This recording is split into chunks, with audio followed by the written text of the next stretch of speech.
welcome back to my channel Armiza Ministry. So hari ini kita kembali di pembacaan kita dalam buku Ekanta seri 1 Christ the Way dalam Desire of Ages. Okay, so hari ini adalah hari yang ke-80 dan kita akan membacakan di dalam Desire of Ages nomor 223 hingga 225. So sebelum kita mulakan, mari kita berdoa. Ya Tuhan Allah Bapa kami yang bertata dalam kerajaan syurga, terima kasih Tuhan atas kesempatan sekali lagi untuk kami terus merenungkan firman Engkau sehari-hari, untuk menjadi pedoman hidup, teladan hidup, dan untuk memperbaiki diri kami setiap hari. Ampunkan dosa pelanggaran kami Tuhan. Semua ini saya serahkan dalam nama Tuhan Yesus Kristus yang telah menjadi juru selamat dan penebus kami. Amin. So mari kita baca di dalam hari yang ke-80 Desire of Ages nomor 223 hingga 225. Oke? Dosa Herodes selamanya tampak di hadapan matanya. Ia senantiasa berusaha mencari kelepasan dari tuduhan hati nurani yang bersalah itu. Kepercayaannya kepada Yohanes tidak dapat digoncangkan. Pada saat ia mengingat akan kehidupan Yohanes yang penuh penyangkalan diri itu, wajahnya yang tenang, panggilannya yang bersungguh-sungguh, nasihatnya yang baik, dan kemudian tentang kematiannya, hati Herodes pun menjadi gelisah. Sementara ia melaksanakan tugas negara, menerima penghormatan dari rakyatnya, ia menyambut dengan wajah yang senyum. Pada saat itu pula hatinya ditindas oleh ketakutan yang telah menjadi suatu kutuk baginya.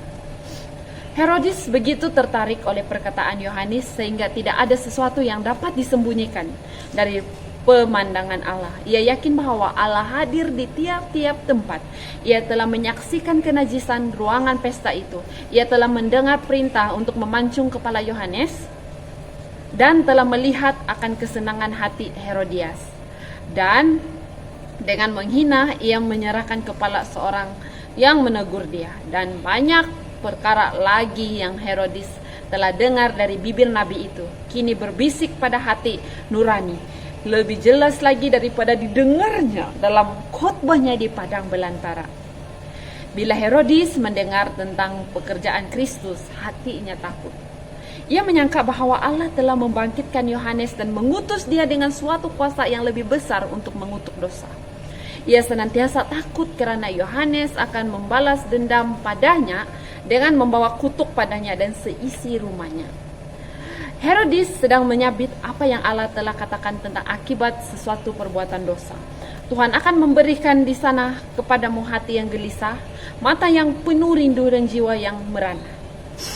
Hidupmu akan terkatung-katung, siang dan malam engkau akan terkejut dan khawatir akan hidupmu. Pada waktu pagi engkau akan berkata, kalau malam sekarang, dan pada waktu malam engkau akan berkata, kalau pagi sekarang. Kerana kejut memenuhi hatimu dan kerana apa yang dilihat matamu. Ulangan 28 ayat 65 hingga 67. Bagi seorang yang berdosa, fikirannya sendiri adalah penuduhnya. Dan tidak ada suatu siksaan yang lebih tajam lagi daripada sengatan hati nuraninya yang bersalah itu, yang tidak dapat memberikan kepadanya perhentian jiwa baik siang atau malam. Bagi fikiran orang banyak, nasib Yohanes Pembaptis itu masih berupa suatu rahasia. Timbul pertanyaan dalam hati mereka itu, mengapa ia harus dibiarkan menderita dan mati dalam penjara? Rahasia penjagaan yang gelap ini tidak dapat ditembus oleh penglihatan manusia, tetapi hal itu tidak pernah akan menggoncangkan kepercayaan kita kepada Allah jika kita mengingat bahwa Yohanes hanya seorang yang mengambil bahagian dalam penderitaan Kristus. Segala orang yang mengikut Kristus akan memakai mahkota pengorbanan. Mereka akan disalah mengerti oleh orang-orang yang cinta akan dirinya dan akan menjadi suatu sasaran serangan setan yang kejam. Untuk membinasakan prinsip pengorbanan diri inilah maka ia telah mendirikan kerajaannya, dan di mana sahaja muncul prinsip itu, di sana ia berperang untuk melawannya.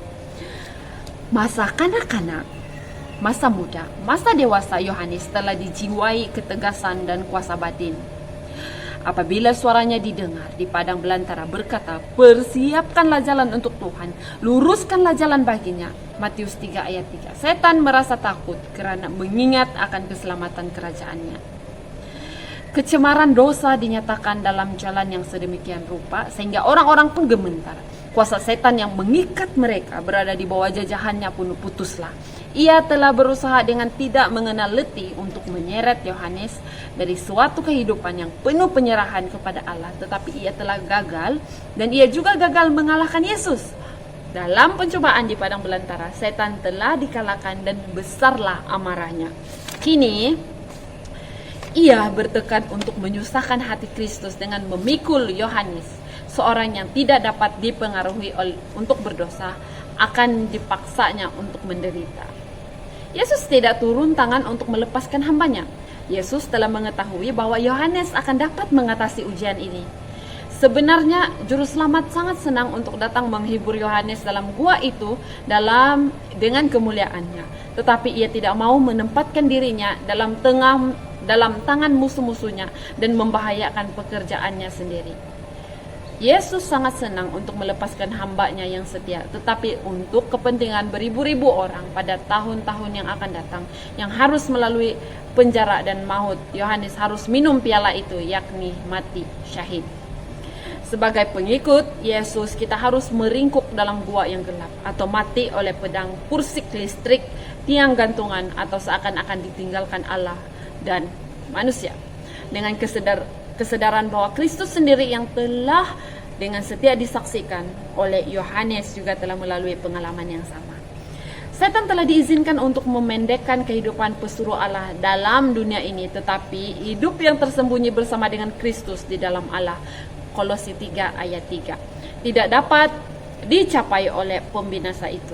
Setan bergembira karena ia telah membawa kesusahan pada Kristus, tetapi ia gagal mengalahkan Yohanes.